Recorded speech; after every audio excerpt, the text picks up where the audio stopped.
नमस्कार। प्रादेशिक समाचार के साथ मैं राहुल शर्मा। पहले मुख्य समाचार। विधानसभा चुनाव के लिए भाजपा ने 66 उम्मीदवारों की पहली सूची जारी की। प्रदेश अध्यक्ष बाबूलाल मरांडी धनवार से, चंपाई सोरेन सरायकेला से और सीपी सिंह रांची से लड़ेंगे चुनाव।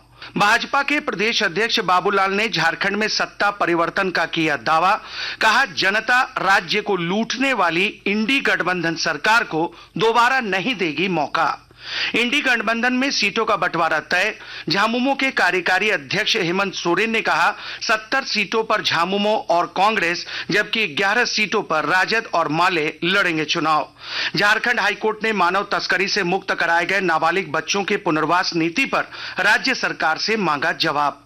और 6 स्वर्ण पदक के साथ धनबाद बना खेलो झारखंड का ओवरऑल चैंपियन। और अब समाचार विस्तार से।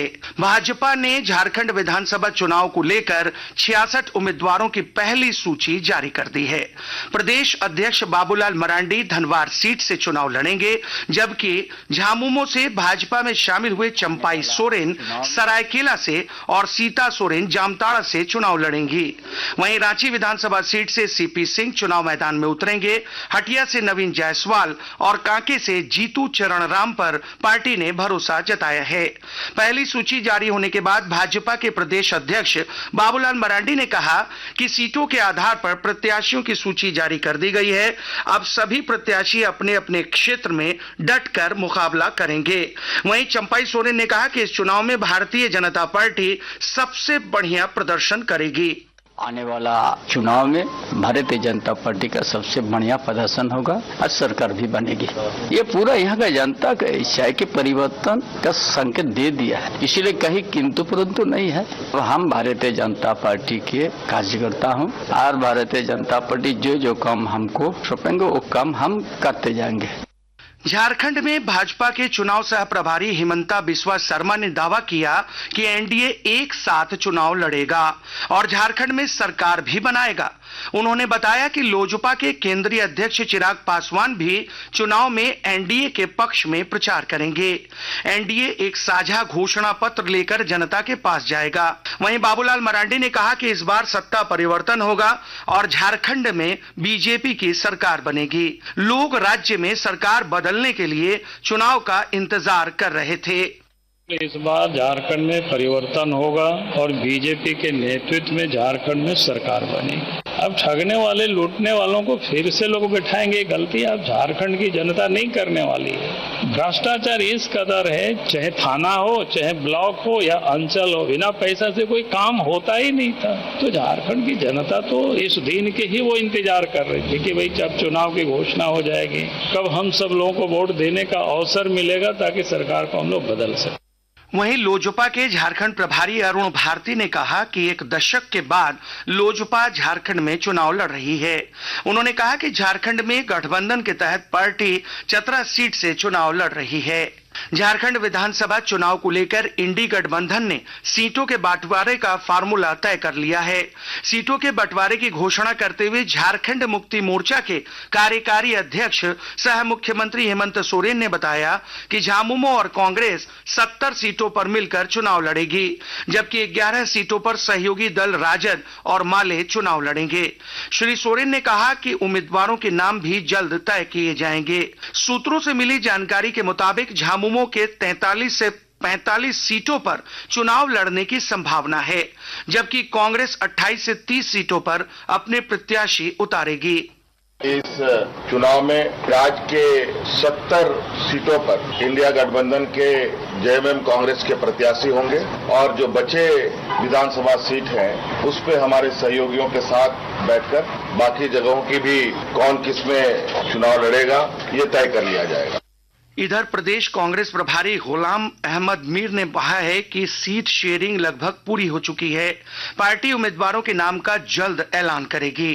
इधर राष्ट्रीय जनता दल के नेता मनोज झा ने इंडी गठबंधन की सीट शेयरिंग फार्मूले पर आपत्ति जताई है। उन्होंने कहा कि राजद नेताओं से बातचीत किए बिना सीटों का बंटवारा कर लिया गया। आप देख सकते हैं हमारी पूरी लीडरशिप, हमारे नेता प्रतिपक्ष तेजस्वी जी के आग्रह पे हम सब यहाँ हैं। आज सुबह हमारी मीटिंग हुई और उस मीटिंग में ये तय पाया गया ताकत जो वोट की है जनाधार वो राजद के पक्ष में। अलग अलग जिलों में हमारी जो प्रेजेंस है वो बहुत ताकत की है। हम अपने गठबंधन के सहयोगियों इस बात के लिए आग्रह करेंगे कि उसके अनुरूप फैसला लीजिए। आकाशवाणी के ताजा तरीन समाचारों के लिए आप हमारी वेबसाइट newsonair.gov.in पर लॉग ऑन कर सकते हैं। ताजा समाचार x handle @AIR News Alerts और Facebook page all India radio news पर भी उपलब्ध हैं। आप प्रादेशिक समाचार एकांश के एक्स हैंडल @AIR News_Ranchi और फेसबुक इंस्टाग्राम पेज तथा YouTube channel AIR News Ranchi पर भी हमारे बुलेटिन सुन सकते हैं। प्रादेशिक समाचार आप आकाशवाणी रांची से सुन रहे हैं।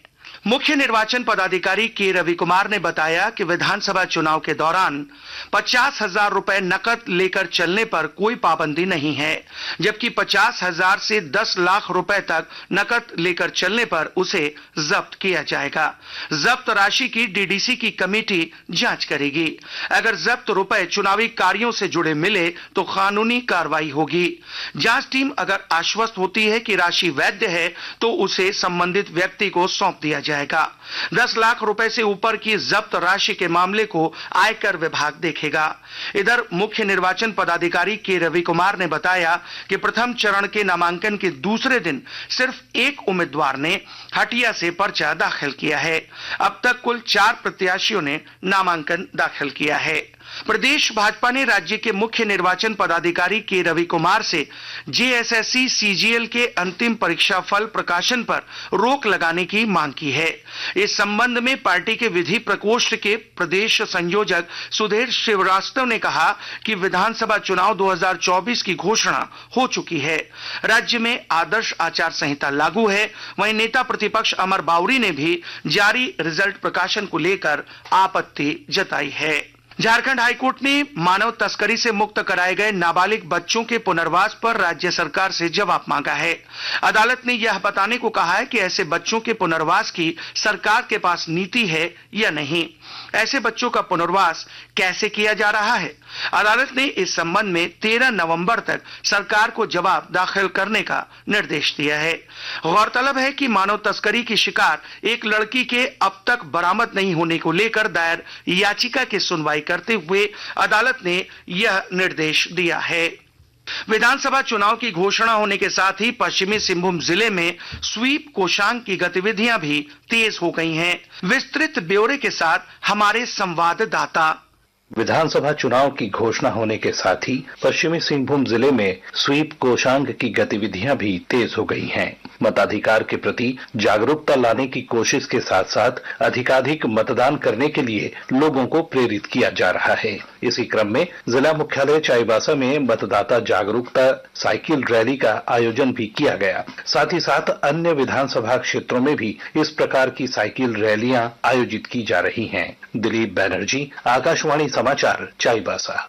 एसजीएफआई राज्य स्तरीय खेलो झारखंड 2024-25 प्रतियोगिता में धनबाद की टीम ओवरऑल चैंपियन बनी। इस प्रतियोगिता में राज्य के 2500 से अधिक प्रतिभागी शामिल हुए। प्रतियोगिता में धनबाद को कुल 6 स्वर्ण पदक मिले, रांची को 4 और गुमला को 3 स्वर्ण पदक मिले। और अब अखबारों की सुर्खियां। रांची से प्रकाशित सभी प्रमुख अखबारों ने झारखंड विधानसभा चुनाव को लेकर भाजपा की पहली सूची जारी होने की खबर को प्रमुखता से प्रकाशित किया है। हिंदुस्तान ने लिखा है रांची से सीपी, कांके से जीतू और हटिया से नवीन को मिला टिकट। प्रभात खबर ने होटवार जेल में बंद उग्रवादियों और गैंगस्टरों की ओर से जज की हत्या की योजना बनाने की खबर को पहले पेज पर जगह दी है। दैनिक भास्कर ने इंडी गठबंधन में सीटों के बंटवारे पर लिखा है झामुमो कांग्रेस ने आपस में बांट ली 70 सीटें, राजद उठा। दैनिक जागरण ने लिखा है चुनाव आयोग ने झारखंड के डीजीपी को हटाया, अजय कुमार सिंह को मिला प्रभार। अंग्रेजी अखबार द टाइम्स ऑफ इंडिया ने बस्तर में आईटीबीपी के 2 जवानों के आईईडी ब्लास्ट में शहीद होने की खबर को पहले पेज पर जगह दी है। और अब अंत में मुख्य समाचार एक बार फिर। विधानसभा चुनाव के लिए भाजपा ने 66 उम्मीदवारों की पहली सूची जारी की। प्रदेश अध्यक्ष बाबूलाल मरांडी धनबाद से, चंपाई सोरेन सरायकेला से और सीपी सिंह रांची से लड़ेंगे चुनाव। भाजपा के प्रदेश अध्यक्ष बाबूलाल ने झारखंड में सत्ता परिवर्तन का किया दावा। कहा, जनता राज्य को लूटने वाली इंडी गठबंधन सरकार को दोबारा नहीं देगी मौका। इंडी गठबंधन में सीटों का बंटवारा तय। झामुमो के कार्यकारी अध्यक्ष हेमंत सोरेन ने कहा, 70 सीटों पर झामुमो और कांग्रेस, जबकि 11 सीटों पर राजद और माले लड़ेंगे चुनाव। झारखंड हाईकोर्ट ने मानव तस्करी से मुक्त कराए गए नाबालिग बच्चों के पुनर्वास नीति पर राज्य सरकार से मांगा जवाब और 6 स्वर्ण पदक के साथ धनबाद बना खेलो झारखंड का ओवरऑल चैंपियन। इसके साथ ही आकाशवाणी रांची से प्रादेशिक समाचार का यह बुलेटिन समाप्त हुआ। नमस्कार।